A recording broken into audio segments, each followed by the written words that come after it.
Based on prophecy description, it may be some kind of giant computerized machine that can speak and command that anyone anywhere who refuses to worship it be killed.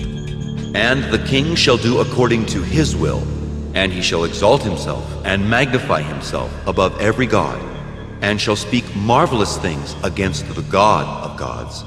Neither shall he regard the God of his fathers, nor the desire of women, nor regard any god, for he shall magnify himself above all.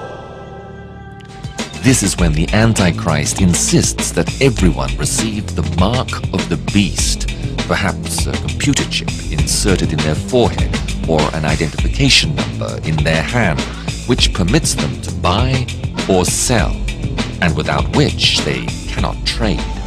And he causeth all, both small and great, rich and poor, free and bond, to receive a mark in their right hand or in their foreheads, and that no man might buy or sell, save he that had the mark, or the name of the beast, or the number of his name. And his number is 666. For the first time in history, the technological infrastructure is in place for a world dictator to fulfill this kind of a cashless Big Brother society. Cash is disappearing. Plastic cards with magnetic strips or computer chips are replacing notes and coins. Except those days should be shortened, there should no flesh be saved. But for the elect's sake, those days shall be shortened. And then shall appear the sign of the Son of Man in heaven. And then shall all the tribes of the earth mourn.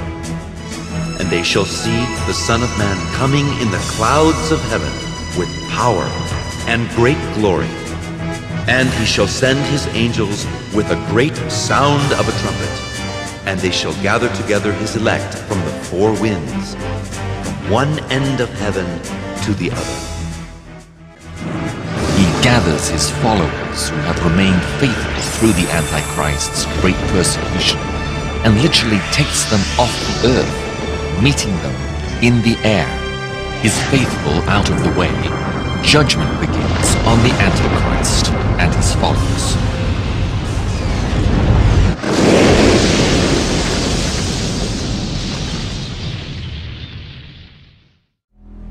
And I heard a great voice out of the temple saying to the seven angels, Go your ways, and pour out the vials of the wrath of God upon the earth. And the first went, and poured out his vial upon the earth.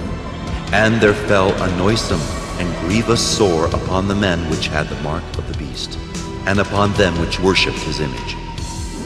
And the second angel poured out his vial upon the sea, and it became as the blood of a dead man, and every living soul died in the sea. And the third angel poured out his vial upon the rivers and fountains of waters, and they became blood. And the fourth angel poured out his vial upon the sun, and power was given unto him to scorch men with fire. And men were scorched with great heat, and blasphemed the name of God, which had power over these plagues. And they repented not to give him glory. And the fifth angel poured out his vial upon the seat of the beast, and his kingdom was full of darkness, and they gnawed their tongues for pain, and blasphemed the God of heaven because of their pains and their sores, and repented not of their deeds. And the sixth angel poured out his vial upon the great river Euphrates, and the water thereof dried up, that the way of the kings of the east might be prepared. And he gathered them together into a place called in the Hebrew tongue Armageddon.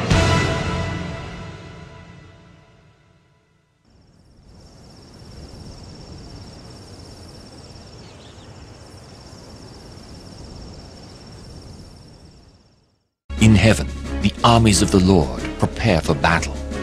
On earth, the Antichrist and his forces are engaged in a conflict of their own as they combat disloyal rebel forces. Jesus and his resurrected saints come to the fore with a literal invasion from heaven. The Antichrist turns his weapons against the celestial forces, and a battle like no other on earth ensues, the Battle of Armageddon.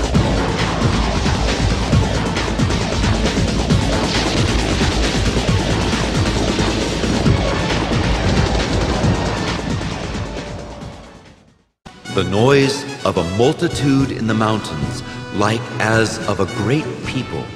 A tumultuous noise of the kingdoms of nations gathered together. The Lord of hosts mustereth the host of the battle.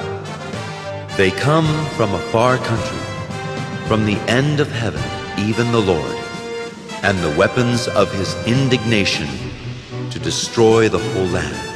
Howl ye, for the day of the Lord is at hand, and I will punish the world for their evil, and the wicked for their iniquity. And I will cause the arrogancy of the proud to cease, and will lay low the haughtiness of the terrible. Thou sawest till that a stone was cut out without hands, which smote the image upon his feet that were of iron and clay, and brake them to pieces. Jesus is often referred to as the cornerstone, beginning of a new and spiritual temple foundation.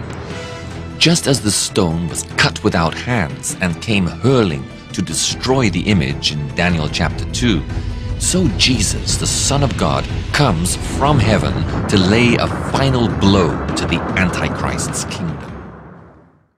And his feet shall stand in that day upon the Mount of Olives, which is before Jerusalem on the east, and the Mount of Olives shall cleave in the midst thereof toward the east and toward the west.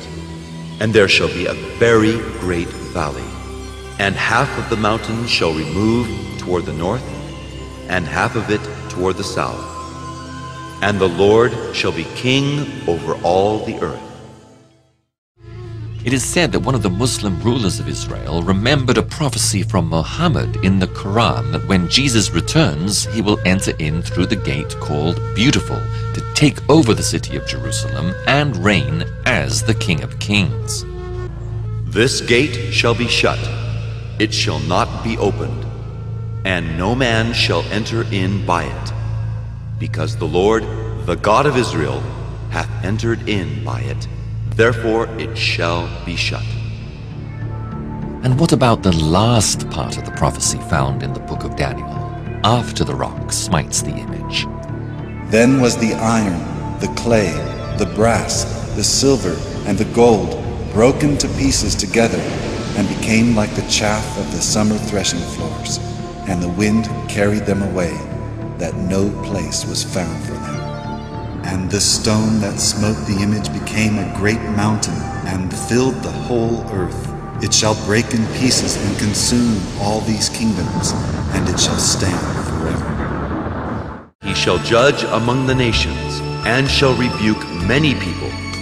And they shall beat their swords into plowshares, and their spears into pruning hooks. Nation shall not lift up sword against nation, neither shall they learn war any more.